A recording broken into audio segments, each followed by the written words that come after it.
और अब बात उत्तर प्रदेश की कर लेते हैं, क्योंकि यूपी में आज ब्लॉक प्रमुख चुनाव के लिए वोट डाले जाएंगे और प्रशासन के लिए आज का मतदान शांतिपूर्ण तरीके से कराना एक बड़ी चुनौती है, क्योंकि नामांकन के दौरान यूपी के अलग अलग शहरों से आई हिंसा की तस्वीरों ने कानून व्यवस्था पर कई सवाल खड़े कर दिए थे।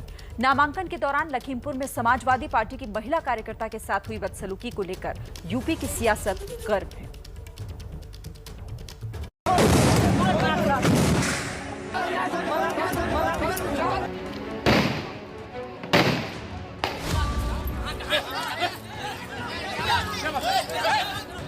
यूपी के ब्लॉक प्रमुख चुनाव के नामांकन के दौरान सामने आई हंगामे की इन तस्वीरों के बाद बड़ा सवाल ये है कि आज वोटिंग के दौरान क्या मंजर होगा।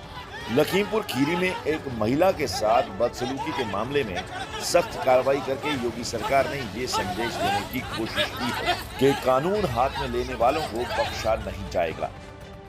हिंसा और बदसलूकी के दोनों आरोपी गिरफ्तार कर लिए गए हैं। सीओ समेत 6 पुलिस वाले भी सस्पेंड कर दिए गए हैं। सीएम ने कहा है कि माहौल बिगाड़ने वाले लोगों के खिलाफ सख्त कार्रवाई की जाए। पुलिस के लोग और ज्यादा सतर्कता और संवेदनशीलता के साथ मुस्तैद रहें। चुनाव के दौरान असले का प्रदर्शन करने वालों के हथियार जब्त करके कार्रवाई की जाए। घटना की गंभीरता को देखते हुए जिले स्तर पर उसके मजिस्ट्रेट जांच के आदेश किए गए हैं, जिसमें कि एफएनआर उसकी मजिस्ट्रेट जांच करेंगे। घटना से शासन को संज्ञान में ला दिया गया है और इसमें चुनाव आयोग को भी इसमें हमने विस्तृत रिपोर्ट भेजी है।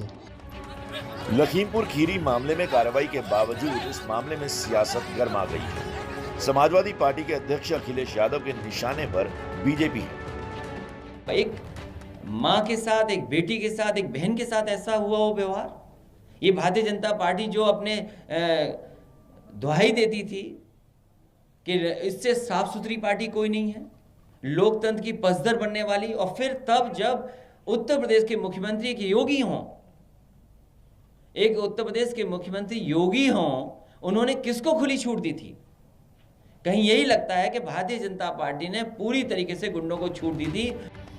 हंगामे, तनाव और सियासी वार पलटवार के बीच यूपी में आज ब्लॉक प्रमुख के लिए मतदान सुबह 11 बजे शुरू होगा और दोपहर 3 बजे तक वोट डाले जाएंगे। यूपी के 825 ब्लॉक प्रमुखों में से 476 पदों के लिए आज वोट डाले जाएंगे। 349 ब्लॉक प्रमुख निर्विरोध निर्वाचित कर लिए गए हैं। सीएम योगी के शहर गोरखपुर में 20 में से 17 सीटों पर बीजेपी उम्मीदवार बिना किसी विरोध के ब्लॉक प्रमुख चुन लिए गए। बीजेपी के 17 प्रत्याशियों को जीत का सर्टिफिकेट भी सौंप दिया गया। समाजवादी पार्टी का आरोप है कि प्रशासन की मदद से इस चुनाव में बीजेपी गड़बड़ कर रही है। इस बीच एआईएमआईएम के मुखिया असदुद्दीन ओवैसी ने बीजेपी और समाजवादी पार्टी में मिलीभगत का आरोप लगाया। ओवैसी ने ट्वीट किया है, गैरों पे करम, अपनों पे सितम, ऐ जाने वफा ये जुल्म न कर। उत्तर प्रदेश के जिला पंचायत चुनाव में बहुमत से काबिज होने के लिए गुंडागर्दी में कोई कसर न छोड़ने वाली बीजेपी ने इटावा से अपना नामांकन नहीं किया और परिवार विशेष के सदस्य को निर्विरोध निर्वाचित होने दिया। कहने को तो ये सिर्फ ब्लॉक प्रमुख का चुनाव है, लेकिन इस पर हर सियासी दल की नजर है। ब्लॉक प्रमुख का चुनाव आम जनता नहीं करती, उन्हें बीडीसी चुनते हैं। ब्लॉक प्रमुख चुनाव की अहमियत को आप ऐसे समझिए, ब्लॉक प्रमुख का पद राजनीति में प्रवेश करने की पहली सीढ़ी है। अगर कोई ब्लॉक प्रमुख बन जाता है तो उसको विधायक बनने का रास्ता आसान दिखने लगता है। ब्लॉक प्रमुख बनने से क्षेत्रीय स्तर पर उस आदमी की प्रतिष्ठा बढ़ जाती है। पंचायती राज के दौर में पंचायतों को भी अच्छा खासा बजट मिलने लगा है, इसलिए भी लोग ब्लॉक प्रमुख बनने की तरफ आकर्षित होते हैं। साथ ही निचले स्तर पर उस आदमी का काफी राजनीतिक प्रभाव रहता है। यही वजह है कि राजनीति की पहली सीढ़ी को पार करने के लिए साम दाम दंड भेद का खेल जोरों पर है।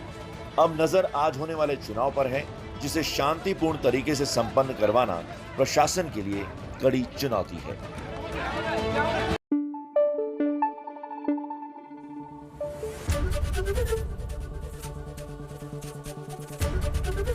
एबीपी न्यूज आपको रखे आगे।